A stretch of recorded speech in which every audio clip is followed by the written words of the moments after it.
የዘንድሮ ምርጫ ሰላማዊ፣ ፍትሃዊ፣ አካታች ባለፈው ካየነው ምርጫ በሁሉም መስፈርት የተሻለ እንዲሆን አበክረን ነው እየሰራን ያለነው።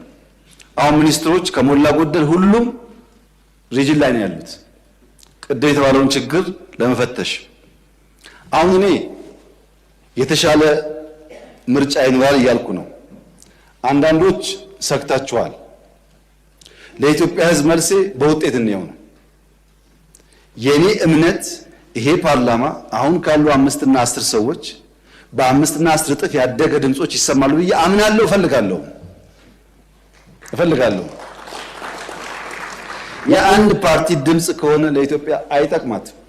ምርጫ ማለት ለአንድ ሀገር የፖለቲካ የኢኮኖሚና የማህበራዊ ህይወት ቀጣይነትን የሚወስን ትልቅ ኃይል ነው። ለአንድ በዲሞክራሲ ስርዓት ለምትተዳደር ሀገር ደግሞ ምርጫ ከምልክት ባለፈ የሀገሪቱን ቀጣይ ዕጣ ፈንታ የመወሰን አቅም ያለው ትልቅ ስራ ነው። ለዚህም አካሄድ ህዝብ የፈለገውን ይመርጣል። በህዝብ የተመረጠ መንግስት ደግሞ ህዝብና ሀገርን በታማኝነት ያገለግላል። ምርጫ የሀገር እውነተኛ ባለቤት ህዝብ መሆኑን በተግባር የሚታይበት ትልቅ መድረክ ነው። ህዝብም በራሱ ድምፅ አማካኝነት ማን ሊያስተዳድረኝ ይገባል፣ ቢያስተዳድረኝ ለእኔና ለሀገሬ የተሻለ ይሰራል የሚለውን ውሳኔ በምርጫው ይወስናል። ይህም አካሄድ ስልጣን የሚመነጨው ከጥቂት ቡድኖች ሳይሆን ከራሱ ከህዝብ መሆኑን ያረጋግጣል።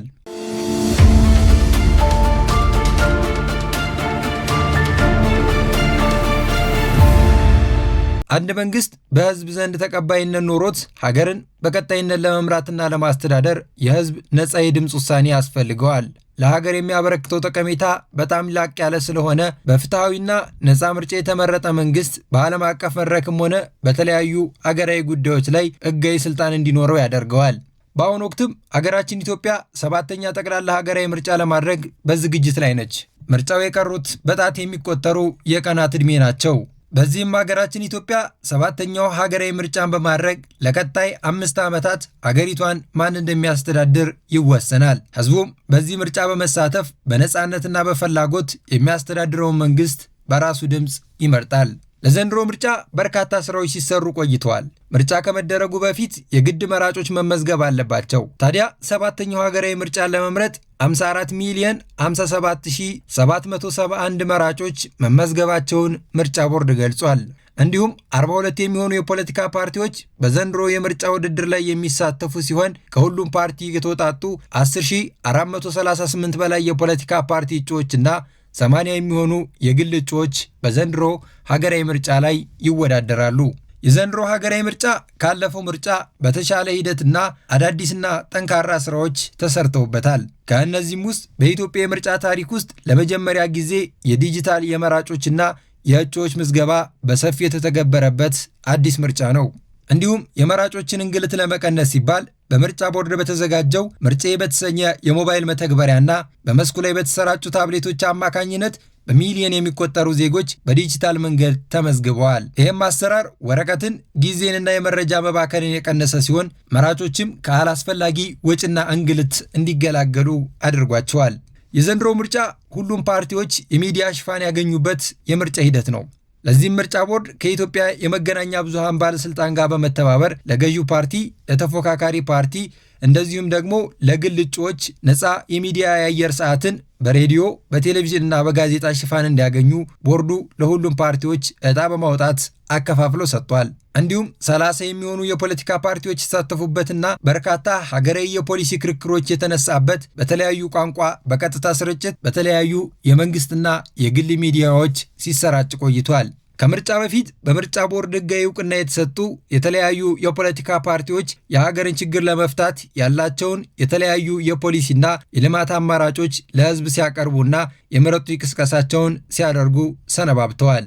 በዚህም ፓርቲዎች የየራሳቸውን የኢኮኖሚ፣ የትምህርት፣ የጤና እቅዶች ለህዝብ አቅርበዋል። ህዝቡም የበሰለና የተሻለ ሀሳብ መርጦ ሀገሪቱን ወደፊት ይመራል የሚለውን ፓርቲ የሚመርጥበት ጊዜ ተቃርቧል። ምርጫ ህጋዊና ተአማኒ እንዲሆን ደግሞ ታዛቢዎች አስፈላጊና ወሳኝ ጉዳይ ነው። ይህም ምርጫ ለመታዘብ የአፍሪካ ህብረትና የምስራቅ አፍሪካ የልማት በይነ መንግስታት ባለስልጣን ጋር ተወካዮች ወደ ኢትዮጵያ ልዑካናቸውን ልከዋል። በዚህም መሰረት የአፍሪካ ህብረት 59 አባላት ያሉት የምርጫ ታዛቢ ቡድኖችን በቀድሞ የኬንያ ፕሬዝዳንት ኡሁሩ ኬንያታ እየተመራ ስራቸውን የሚሰሩ ሲሆን ሌላኛው ታዛቢ ቡድን ደግሞ የምስራቅ አፍሪካ የልማት በይነ መንግስታት ባለስልጣን ኢጋድ ደግሞ 26 አባላት ያሉት የምርጫ ታዛቢ ቡድንን የሚያሰማራ መሆኑ ተገልጿል። እንዲሁም ከሀገር ውስጥ ደግሞ 55 የሚሆኑ የሲቪክ ማህበራት ፍቃድ ወስደው ወደ ስራ መግባታቸውን ምርጫ ቦርድ ገልጿል። ለምርጫ አስፈላጊ የሆነውን የምርጫ ቁሳቁስ በተመለከተ ምርጫ ቦርድ ለሁሉም ክልልና ከተማ አስተዳደር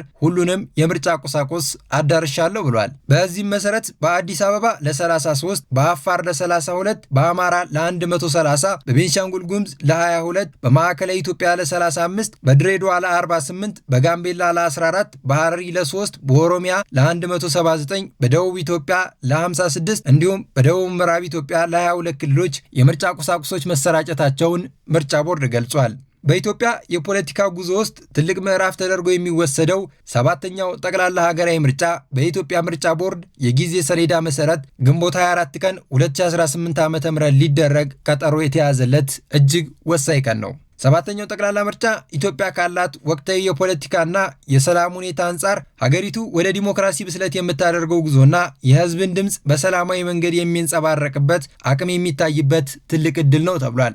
አንድ በዲሞክራሲ ስርዓት የምትተዳደር ሀገር ህዝቡ በራሱ ፍላጎት የሚያስተዳድረውን መንግስት የመምረጥ መብት አለው። ይህንንም ስራ ለማከናወን ደግሞ የግድ በሀገሪቷ ምርጫ መካሄድ አለበት። በሀገራችን ኢትዮጵያ በየ5 ዓመቱ ሀገራዊ ምርጫ ይደረጋል። ካለፈው ምርጫ የዘንድሮ ምርጫ በርካታ አዳዲስ ሀሳቦች፣ የተለያዩ አዳዲስ ጉዳዮች የተጨመሩበት ለየት ያለ ትልቅ ምርጫ ነው። በዚህም ምርጫ ላይ ህዝብ የራሱን ድምፅ በመስጠት በራሱ ውሳኔ የሚያስተዳድረውና የሚመራውን የሚመርጠው። ለ7ኛው ሀገራዊ ምርጫ በርካታ ዜጎች ለመምረጥ የተመዘገቡ ሲሆን በምርጫው ዕለትም መራጮች ወደ ምርጫ ጣቢያ ሄደው ድምፃቸው በመስጠት በራሳቸው ድምፅ ራሳቸው የመወሰን መብታቸውን መጠቀም ግድ ይላል። ምክንያቱም ለቀሪው 5 ዓመታት አሁን በሚደረገው ሀገራዊ ምርጫ ላይ የተመረጠ መንግስት ሀገርን ስለሚመራና ስለሚያስተዳድር